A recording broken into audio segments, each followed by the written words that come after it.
ക്രിസ്തുവിൻ്റെ സമാധാനം നിങ്ങളോടുകൂടെ ഉണ്ടായിരിക്കട്ടെ. വചനകിരണത്തിലേക്ക് ഏവർക്കും സ്വാഗതം. ദമസ്കോസിലേക്കുള്ള പാതയിലാണ് ശൗൽ. ആ യാത്രയിൽ ശൗൽ തനിച്ചായിരുന്നില്ല. അധികാരത്തിൻ്റെ ഹുങ്കും ക്രിസ്തു ശിഷ്യരെ അടിച്ചമർത്താനുള്ള കൽപ്പന പത്രങ്ങളും അയാളുടെ കൂടെ ഉണ്ടായിരുന്നു. എന്നാൽ ആ യാത്ര തൻ്റെ ജീവിതത്തിലെ അവസാനത്തെ അധികാരയാത്രയായിരിക്കുമെന്ന് ശൗൽ സ്വപ്നത്തെ പോലും കരുതി കാണില്ല. പെട്ടെന്നുണ്ടായ പ്രകാശത്തിന് മുന്നിൽ നിലം പതിച്ച ശൗൽ കേട്ട ശബ്ദം കേവലം ഒരു ചോദ്യമായിരുന്നില്ല. അതൊരു പുതിയ ആത്മീയ ദർശനത്തിന്റെ തുടക്കമായിരുന്നു.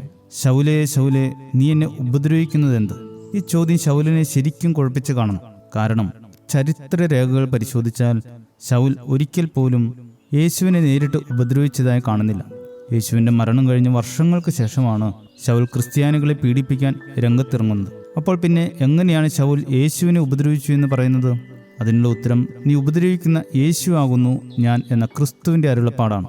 ഇത് ക്രൈസ്തവ ആത്മീയതയുടെ ആന്തരിക സത്ത വെളിപ്പെടുത്തുന്നു. ക്രിസ്തുവിൻ്റെ അനുയായികളെ പീഡിപ്പിക്കുമ്പോൾ വേദനിക്കുന്നത് ക്രിസ്തുവിനാണെന്ന വലിയ സത്യമാണ് ഇവിടെ വെളിപ്പെടുന്നത്. അപരനിൽ സ്ഥിതി ചെയ്യുന്ന ദൈവ സാന്നിധ്യത്തെ തിരിച്ചറിയാത്തതാണ് ശൗലിന് പറ്റിയ പിഴവ്. ഓരോ മനുഷ്യനും ദൈവത്തിൻ്റെ ചൈതന്യം വസിക്കുന്ന ആലയമാണെന്ന തിരിച്ചറിവ് അന്ന് ശൗലിനുണ്ടായിരുന്നില്ല. പലപ്പോഴും നമ്മുടെ ജീവിതത്തിലും നാം ശൗലിനെ പോലെ പെരുമാറാറുണ്ട്. മറ്റുള്ളവരെ വാക്കുകൾ കൊണ്ട് മുറിപ്പെടുത്തുമ്പോഴും അവഗണിക്കുമ്പോഴും വെറുക്കുമ്പോഴും നാം ഉപദ്രവിക്കുന്നത് അവരിൽ വസിക്കുന്ന ദൈവ ചൈതന്യത്തെ കൂടിയാണ്. അപരന്റെ കണ്ണിലെ കണ്ണീരിൽ ക്രിസ്തുവിൻ്റെ വേദനയുണ്ടെന്ന് നാം വിസ്മരിച്ചു പോകുന്നു. നമ്മുടെ ഉപവാസവും പ്രാർത്ഥനയും കേവലം ആചാരങ്ങളായി മാറാതെ ഹൃദയത്തിൻ്റെ പരിവർത്തനമാകണം. ശൗൽ നിലത്ത് വീണത് ഒരു പുതിയ മനുഷ്യനായി എഴുന്നേൽക്കാനായിരുന്നു. പഴയ മനുഷ്യനെ അവിടെ ഉപേക്ഷിക്കാനായിരുന്നു. ഈ നോമ്പുകാലത്ത് നമ്മുടെ അഹംഭാവത്തിൻ്റെ കുതിരപ്പുറത്ത് നിന്ന് താഴെ ഇറങ്ങാൻ നമുക്ക് സാധിക്കണം. മറ്റുള്ളവരെ സ്ഥിതി ചെയ്യുന്ന ദിവ്യ ചൈതന്യത്തെ തിരിച്ചറിയാൻ കഴിയാത്ത ആത്മീയ അന്ധതയിൽ നിന്ന് നമുക്ക് മുക്തി നേടാം. തന്നിൽ മാത്രം ഒതുങ്ങി നിൽക്കുന്ന ഭക്തിയല്ല, മറിച്ച് അപരനിലേക്ക് ഒഴുകുന്ന സ്നേഹമാണ് ദൈവത്തിന് പ്രസാദകരമെന്ന് നാം പഠിക്കേണ്ടിയിരിക്കുന്നു. വിശുദ്ധ യാക്കോബ് ശ്ലീഹ തൻ്റെ ലേഖനത്തിൽ ഈ വൈരുദ്ധ്യത്തെക്കുറിച്ച് ഗൗരവമായി ഓർമ്മിപ്പിക്കുന്നുണ്ട്.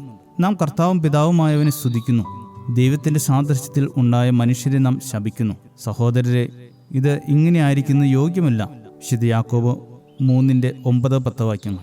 ദൈവത്തെ സ്തുതിക്കുകയും അതേസമയം ദൈവത്തിൻ്റെ പ്രതിച്ഛായയുള്ള മനുഷ്യനെ നിന്ദിക്കുകയും ചെയ്യുന്നത് അർത്ഥശൂന്യമാണ്.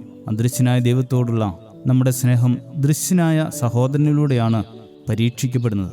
അപരനെ സ്നേഹിക്കുമ്പോൾ നാം ദൈവത്തെ സ്നേഹിക്കുന്നു. അപരനെ ആശ്വസിപ്പിക്കുമ്പോൾ നാം ക്രിസ്തുവിൻ്റെ മുറിവുകളിൽ മരുന്നിടുന്നു. സഹോദരൻ്റെ മുഖത്ത് ക്രിസ്തുവിനെ ദർശിക്കാൻ കഴിഞ്ഞാൽ അവിടെ വിദ്വേഷത്തിന് സ്ഥാനമില്ലാതാകും. ഈ ബോധ്യത്തോടെ സ്നേഹത്തിൻ്റെയും കരുണയുടെയും പുതിയ മനുഷ്യരായി നമുക്ക് ഈ വലിയ നോമ്പ് യാത്ര തുടരാം. ആത്മീയമായ ഒരു പുനർജന്മത്തിലേക്ക് ഈ പുണ്യകാലം നമ്മെ നയിക്കട്ടെ. ശുഭദിനം നേരുന്നു. ദൈവം അനുഗ്രഹിക്കട്ടെ. സ്നേഹമെത്രയോ അവർണ്ണനീയം, നിർവ്യാജ സ്നേഹം അവർണ്ണനീയം. നിൻ സ്നേഹമെത്രയോ അവർണ്ണനീയം, നിർവ്യാജ സ്നേഹം അവർണ്ണനീയം. നീചനാമെന്നിൽ പകർന്നതോർക്കുമ്പോൾ നിൻ സ്തുതിയാലെൻ ഹൃദയം കവിയുന്നു, നിൻ സ്തുതിയാലെൻ ഹൃദയം കവിയുന്നു. ഉത്തുംഗ ശൃംഗത്തിനുയരങ്ങളോടോ നീലവിഹായസ്യം വിസ്തൃതിയോടോ, ഉത്തുംഗ ശൃംഗത്തിനുയരങ്ങളോടോ നീലവിഹായസ്യം വിസ്തൃതിയോടോ, ഏതിനോടു തവിക്കും നിൻ ദിവ്യ സ്നേഹം നിനക്കു തുല്യം നീ മാത്രമല്ലോ, നിനക്കു തുല്യം നീ മാത്രമല്ലോ. നിൻ സ്നേഹമെത്രയോ അവർണ്ണനീയം, നിർവ്യാജ സ്നേഹം അവർണ്ണനീയം. നിൻ സ്നേഹമെത്രയോ അവർണ്ണനീയം, നിർവ്യാജ സ്നേഹം അവർണ്ണനീയം. നീചനാമെന്നിൽ പകർന്നതോർക്കുമ്പോൾ നിൻ സ്തുതിയാലെൻ ഹൃദയം കവിയുന്നു, നിൻ സ്തുതിയാലെൻ ഹൃദയം കവിയുന്നു, നിൻ സ്തുതിയാലെൻ ഹൃദയം കവിയുന്നു.